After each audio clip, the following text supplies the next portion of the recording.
예, 오늘은 회개에 대한 이야기를 함께 나누어 보려고 합니다.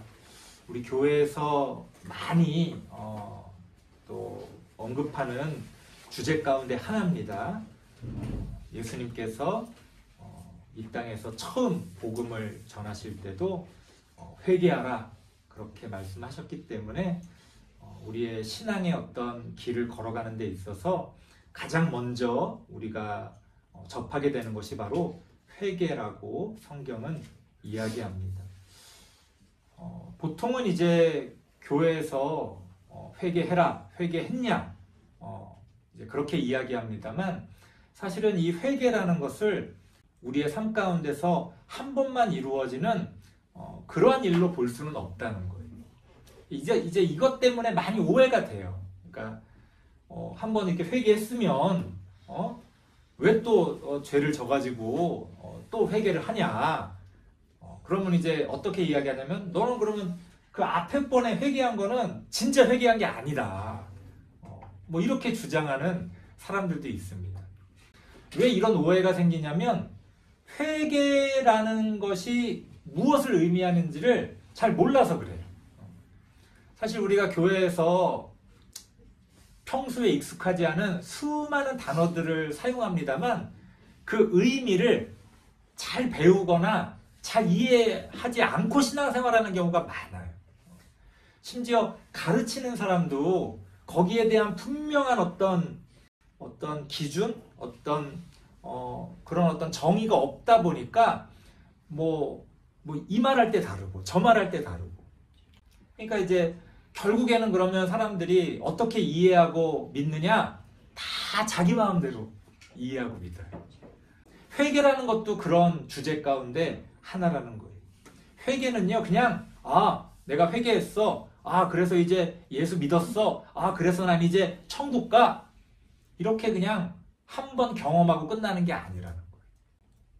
그러다 보니까 우리의 삶 가운데서 사실은 반복적으로 회개를 하잖아요. 반복적으로. 근데 또 누구는 그거를 잘못됐다. 한 번 회개했는데 왜 또 회개하냐. 잘못을 하지를 말아라. 그러면 먼저 번에 회개한 거는 진짜 회개한 게 아니다. 이런 식의 이상한 이야기들이 막 난무하는 거예요. 회개는요, 그 자체가 반복적이에요. 그래서 구약 성경을 읽어보면요, 이스라엘 백성들의 각가지의 사건들이 있잖아요. 그거를 하나의 패턴으로 분석을 해보면 결국 오늘 본문에 나오는 이야기의 반복입니다. 한번 볼게요. 2절 말씀 같이 한번 읽어보겠습니다. 2절. 뭐가 누군지는 상관없어요. 여기서는 여호와스라는 왕을 이야기하는데 결국은 이스라엘 백성 모두를 이야기하는 거고 우리 각자의 그런 어떤 모습들을 여기다가 수용을 해서 보면 됩니다. 2절 한번 같이 읽어보겠습니다. 시작. 여호와 보시기에 악을 행하여 이스라엘에게 범죄하게 한 느밧의 아들 여로보암의 죄를 따라가고 거기서 떠나지 아니하였으므로. 이 이야기는 계속 나오는 거예요. 여로보암의 죄를 따라가고 거기서 떠나지 아니하였으므로. 우상 숭배를 이야기하는 겁니다. 금송아지 세워놓고 믿었던 걸 이야기하는 거예요. 그렇게 그게 무엇이건 우리가 하나님 앞에서 먼저 죄를 짓게 됩니다. 악을 행하게 돼요. 그럼 하나님이 어떻게 하시느냐? 3절 말씀 같이 읽어볼게요. 3절 시작. 여호와께서 이스라엘에게 노하사 늘 아람 왕 하사엘의 손과 그의 아들 베나닷의 손에 넘기셨더니 하나님께서 그 이웃에 있는 다른 나라를 통해서 이스라엘을 심판하십니다. 여기서 이제 또 오해하면 안 되는 게 우리가 죄 지을 때마다 하나님이 이렇게 심판하시는 거구나. 그게 아니고 우리가 죄 지을 때마다 하나님이 심판하시면 우리가 살아남을 수 있겠어요? 그게 아니고 내 마음대로 살다가 내가 심판이라고 생각하는 안 좋은 일이 생기면 우리가 우리의 죄를 의식하게 되는 거예요. 그러니까 우리가 어떤 안 좋은 음식이라고 해도 맛있으면 막 먹잖아요. 근데 막 먹다가 언제 깨닫게 돼요. 그게 안 좋다는 걸. 어딘가 좀 아프거나 문제가 생기면 그때 아이고 이거 먹어서 그런가 보다. 그건 심판이 아니죠. 사실은 당연한 결과예요. 당연한 결과. 근데 우리가 그것을 하나님의 심판으로 의식하는 거예요. 그래서 이스라엘 백성이 우상을 숭배하고 하나님 앞에서 악을 행했어요. 그러면 어느 순간 하나님이 외부의 어떤 것을 통해 우리를 심판하십니다. 다른 말로 표현하면 우리가 어떤 내가 느끼기에 나를 가로막고 나에게 안 좋다라고 느껴지는 어떤 일들을 통해 내가 그것을 하나님의 심판으로 의식하는 거예요. 그렇게 하나님의 심판이 우리에게 다가옵니다. 그러면 어떻게 해요? 4절 말씀 같이 읽어볼게요. 4절 시작. 아람 왕이 이스라엘을 학대함으로 여호아스가 여호와께 간구하매 여호와께서 들으셨으니 이는 그들이 학대받음을 보셨음이라. 안 좋은 일이 생기고 고통이 느껴지고 그러면 어떻게 해요? 하나님 앞에 간구하죠. 우리가 알고 있는 회개를 합니다. 하나님, 다시는 안 그럴 테니까 나 좀 살려주세요. 이게 우리가 알고 있는 회개입니다. 하나님, 제가 이제 잘못했습니다. 다시는 안 그러겠습니다. 도와주세요. 살려주세요. 고쳐주세요. 그렇게 우리가 하나님께 기도합니다. 그러면 하나님이 어떻게 해주세요? 5절 말씀 같이 한번 읽어보겠습니다. 시작. 여호와께서 이에 구원자를 이스라엘에게 주심에 이스라엘 자손이 아람 사람의 손에서 벗어나 전과 같이 자기 장막에 거하였으나. 그럼 하나님이 그걸 긍휼히 여기시고 다시 회복시켜 주세요. 그래, 이제 뭐가 잘못한 건지 알았지? 이제 앞으로 그러지 말아라 하면서 다시 회복을 시켜주세요. 그러면 또 어떻게 합니까? 거기서 딱 끝나면 이제 아름답게 해피엔딩이 되는 건데 현실은 그렇지가 않아요. 6절 말씀 같이 한번 읽어보겠습니다. 6절 시작. 그들이 이스라엘에게 범죄하게 한 여로보암 집의 죄에서 떠나지 아니하고 그 안에서 따라 행하며 또 사마리아의 아세라 목상을 그냥 두었더라. 다시 잘못을 반복합니다. 다시. 그럼 또 하나님은 어떻게 해요? 7절은 안 읽을게요. 또 하나님은 외부의 힘을 통해서 또 심판하시는 거예요. 이 반복이. 사실은 구약 성경의 모든 이야기가 이 반복입니다. 그런데 이 전체를 우리가 회개의 사이클이라고 말할 수가 있어요. 그러니까 회개라는 건 하나님 내가 잘못했어요 하고 하나님께 기도하는 그 순간이 아니라 이 모든 것이 회개라고 하는 하나의 사이클이라는 거예요. 왜 이런 말씀을 드리느냐? 이렇게 반복되는 이 회개의 모습이 어때요? 굉장히 부정적으로 느껴지죠.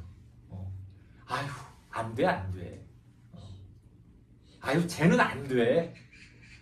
나는 안 돼. 우린 안 돼. 아니요. 하나님께서 성경에 이러한 이야기를 담아 놓으신 것은 우리가 우리 스스로를 비관하고 또 때로는 절망하라고 이런 이야기를 기록해 놓으신 게 아니라는 거예요.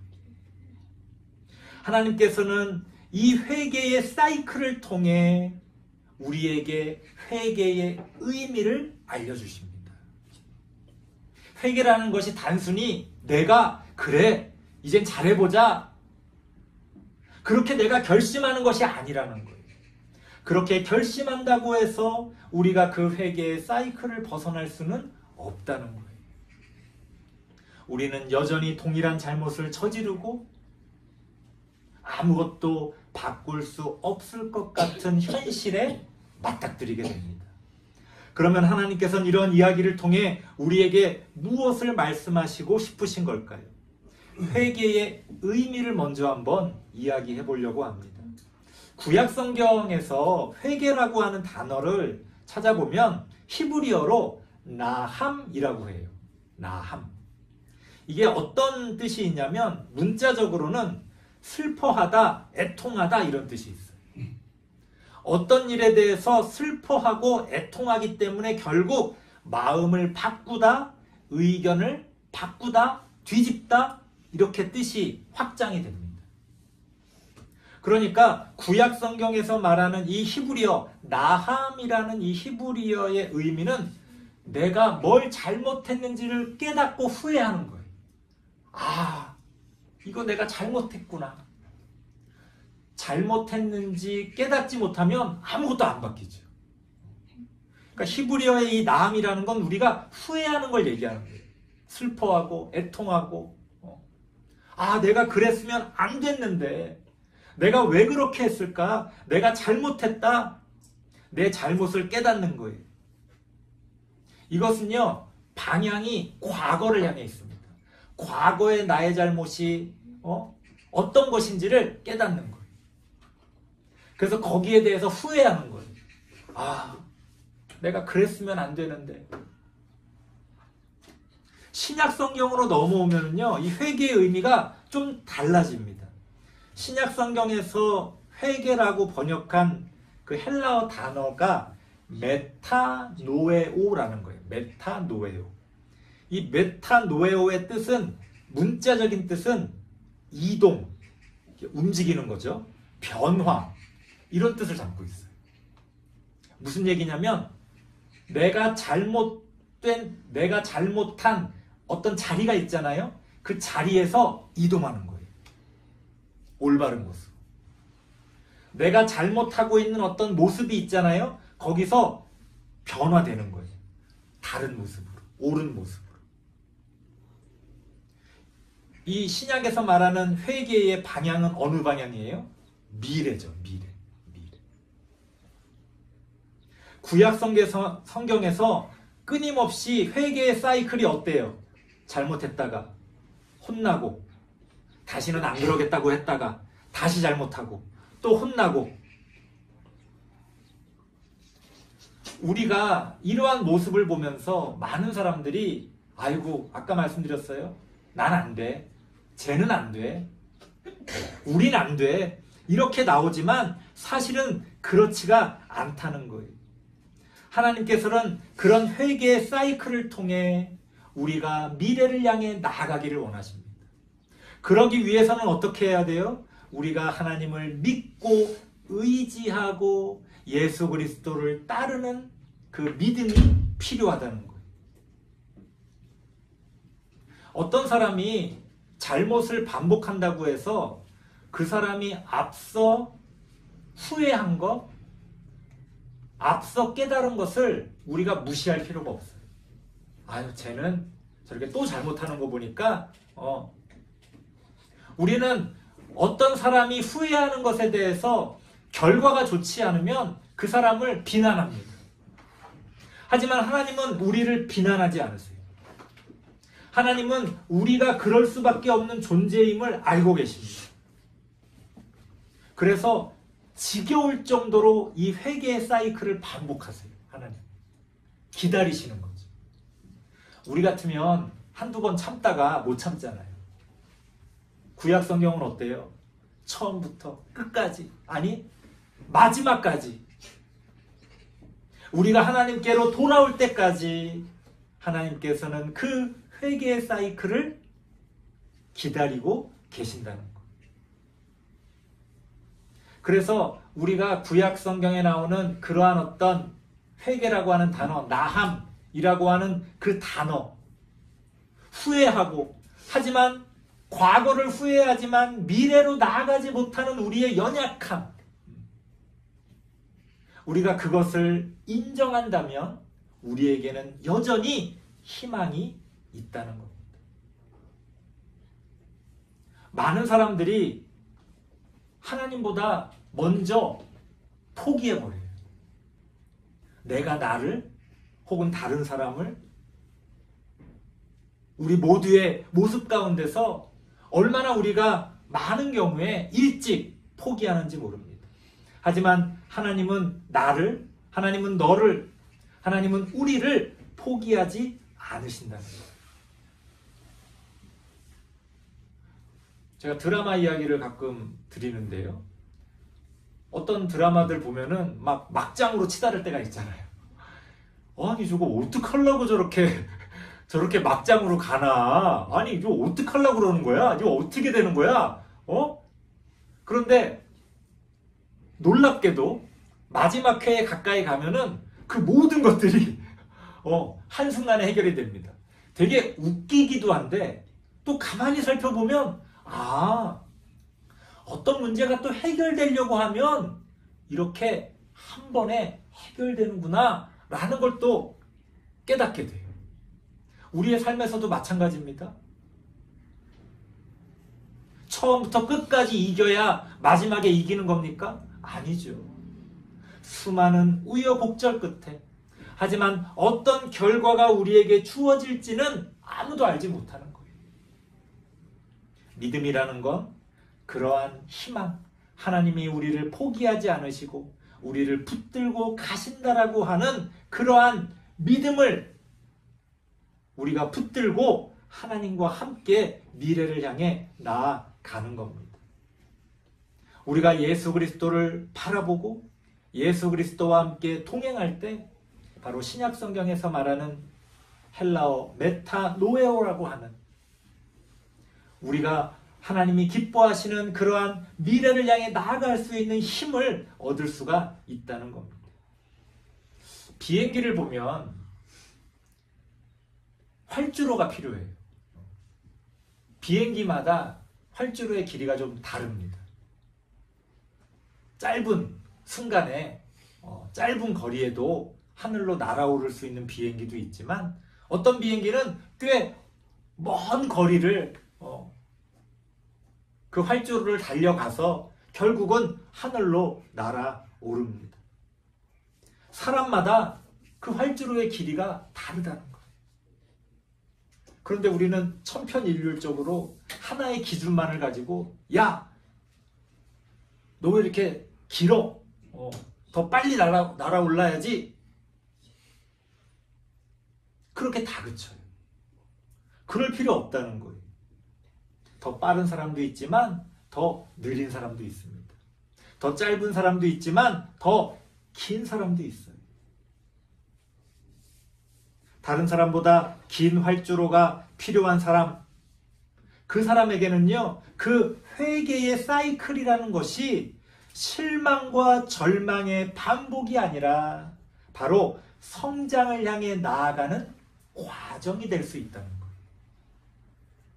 우리가 볼 때는 같은 걸 그저 반복하는 것처럼 보이잖아요. 아니라는 거예요. 비행기가 하늘로 날아오르기 전에 막 달려갈 때 보면은 쟤는 뭐 저렇게 달려가다가 뭐 어떡하려고 그러는 거야? 아니 하늘로 날아야 되는데 달려가기만 하면 어떡하겠다는 거야? 제자리 걸음을 하는 것처럼 보이지만 어느 순간에 어때요? 하늘로 휙 날아오르는 거죠. 그러니까 저는 구약 성경에 나오는 이 회개의 사이클을 저는 부정적으로 보질 않습니다. 많은 신학자들이 이거를 부정적으로 바라봐요. 이래서 이스라엘 백성이 망한 거야. 이래서 안 되는 거야. 아니요. 하나님이 그걸 모르셨겠어요? 하나님이 우리의 연약함을 모르셨겠어요? 하나님은 기다리신 거예요. 그 긴 활주로를 우리가 열심히 달려가다가 어느 순간 하늘로 날아오를 수 있다는 것을 하나님은 믿고 기다리고 계셨던 겁니다. 그렇기 때문에 우리는 구약 성경에 나오는 이러한 회개의 사이클, 우리의 삶에 여전히 존재하는 회개의 사이클, 같은 잘못을 반복하고 아무것도 달라지는 것처럼 보이지 않는 그러한 상황에서도 사실은 우리는 끊임없이 성장을 향해 나아가는 과정을 겪고 있다는 것을 우리가 믿음의 눈으로 바라볼 수가 있어야 합니다. 그러면 모든 게 달라져요. 실망이 희망으로 바뀝니다. 아이고, 저 녀석은, 저 인간은, 안 돼. 맨날 저렇게 뭘 해보려다가도 또 못하고 저러잖아. 아니요. 그게 왜 똑같습니까? 지금 그것들을 쌓아가고 있는 거예요. 그 활주로의 그 거리를 쌓아가고 있는 거예요. 3번, 4번, 5번, 100번인들 못 기다리겠습니까? 그 비행기가 하늘로 날아오를 수만 있다면 우리는 그 긴 활주로를 희망을 가지고 달려갈 수 있다는 거예요. 우리는 그 희망을 바라볼 수 있어야 됩니다. 회개의 사이클을 통해 실망과 절망을 우리 안에서도 반복하는 것이 아니라 소망과 희망을 가지고 기다려주고 함께 해주며 같이 우리가 그 활주로를 달려갈 수가 있다는 겁니다. 사실은 우리 모두가 마찬가지예요. 우리는 항상 나보다 좀 긴 활주로를 갖고 있는 사람을 무시하고 나보다 짧은 활주로를 갖고 있는 사람을 부러워하고 그럽니다만 그럴 필요 없어요. 사람마다 다 다른 거예요. 우리가 그 각자의 거리를 기다려줄 수만 있다면 우리의 삶에는 실망과 절망이 아니라 소망과 희망이 가득 차게 될 겁니다. 마지막으로 청개구리 이야기를 들려드리고 싶어요. 우리 옛날부터 전해 내려오는 이야기 있잖아요. 청개구리 이야기. 어떤 이야기죠? 엄마 말을 지독하게도 안 듣는 청개구리가 있었어요. 엄마가 이렇게 하라 그러면 절대로 그렇게 안 해. 저기도 청개구리가 있나 보네. 정말 그냥 지독하게 엄마 말을 안 듣는 거예요. 모든 거를 반대로만 하는 거예요. 이렇게 하라 그러면 저렇게 하고 이리 가라 그러면 저리 가고. 그래서 이 청개구리가 사람들에게 막 손가락질을 받고 저렇게 말을 안 듣고 그런데 어느 날 엄마가 병이 들어서 죽을 때가 됐습니다. 이 엄마가 곰곰이 생각해 본 거예요. 내가 죽은 다음에 무덤을 만들어 줄 텐데 내가 저 산에 양지 바른 곳에 묻어달라 그러면 이 자식이 또 청개구리처럼 저기 그냥 강가에다가 무덤을 만들겠지 하면서 엄마가 반대로 청개구리한테 유언을 남겨요. 엄마가 죽거든 저기 물이 막 흐르는 강가에다가 나를 묻어다오. 엄마의 마음은 어땠겠어요? 아, 강가에다가 묻어달라 그러면 요 청개구리가 여태까지 맨날 반대로 했으니까 저 산에 양지 바른 곳에 묻어주겠지 하고서 엄마가 유언을 남기고 죽게 됩니다. 그런데 반전이 일어납니다. 그렇게 엄마 말을 안 듣던 이 청개구리가 하필 그 마지막 엄마의 유언을 듣고서는 그래 내가 여태까지 엄마 말을 안 듣고 그렇게 반대로만 했는데 후회를 하는 거예요. 자기 그 잘못된 반대로만 살았던 삶을 후회하고 그래 내가 마지막은 엄마의 말을 듣고 따라야 되겠다. 그러고서는 엄마의 무덤을 강가에 만들게 됩니다. 하여튼 마지막까지 마지막까지 속을 썩이는 이 청개구리.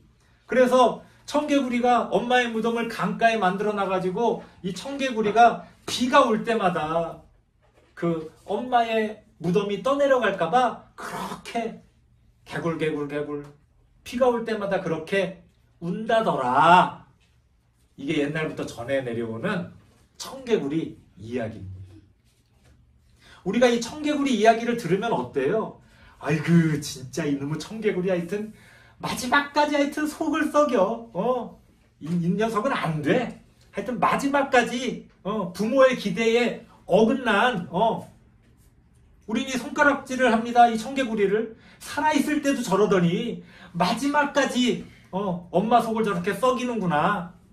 근데요 가만히 생각해보면 청개구리가 마지막에 어떻게 한 거예요? 변화된 거예요. 성장한 거잖아요. 엄마 말을 듣게 된 거잖아요. 달라졌단 말이에요, 청개구리가. 우리는 그저 마지막까지 엄마의 기대에 어긋나게 행동한 것을 가지고 청개구리를 마지막까지 비난합니다. 하지만 사실 청개구리는 엄마가 바랬던 대로 달라졌어요. 때가 늦었지만, 엄마가 그 모습을 보진 못했지만 분명히 청개구리는 달라지고 성장했다는 거예요. 그걸 봐야죠. 그런데 우리는 이 청개구리 이야기를 보면서 청개구리가 달라졌다는 거에는 아무도 관심이 없어요. 마지막까지 저렇게 속을 썩이는구나. 근데 사실은 청개구리는 달라졌어요. 놀라운 일이죠. 어떤 사람도요, 실망과 절망으로 끝나는 사람은 없어요. 우리가 기다려주지 못할 뿐이에요. 우리가 끝까지 기다려주면 우리에게는 소망과 희망이 있습니다. 하나님이 우리를 그렇게 만드셨고 하나님이 그렇게 우리와 함께 하시는 거예요. 우리가 일찍 포기할 뿐이지 우리 모두에게는 그런 가능성이 담겨져 있다는 겁니다. 설교를 마치겠습니다. 회개는요, 단순히 아유 저렇게 잘못을 반복하는구나 하는 부정적인 의미가 담겨 있는 게 아닙니다. 그런 회개의 사이클을 통해서 우리가 성장을 향해 나아가고 있다는 것을 여러분들이 믿음의 눈으로 바라보고 소망과 희망을 잃지 마시기 바랍니다. 나를 향해서도, 다른 누군가를 향해서도, 우리 모두를 향해서도 아마 막 실망이 되고 절망이 될 때가 있을 거예요. 아유, 안 돼. 나는 안 돼. 쟤는 안 돼. 아이고, 우린 안 돼. 그런 말 이렇게 나오려고 할 때 다시 담으세요. 아니요. 왜 안 됩니까? 돼요. 단지 시간이 필요할 뿐이죠. 우리가 끝까지 기다려서 바라볼 수만 있다면 우리 모두는 됩니다. 하나님은 그렇게 우리를 바라보시고 기다려주시는 분이라는 거예요. 때로는 우리가 어떤 것을 끝까지 바라볼 수는 없지만 하나님이 그렇게 끝까지 우리를 바라봐 주신다는 것을 믿고 우리가 그러한 하나님의 눈과 하나님의 마음을 가지고 우리의 삶 가운데서도 나를 향해 또 너를 향해 우리 모두를 향해 소망과 희망을 가지시는 우리 모든 성도님들 되시기를 바랍니다. 기도하겠습니다.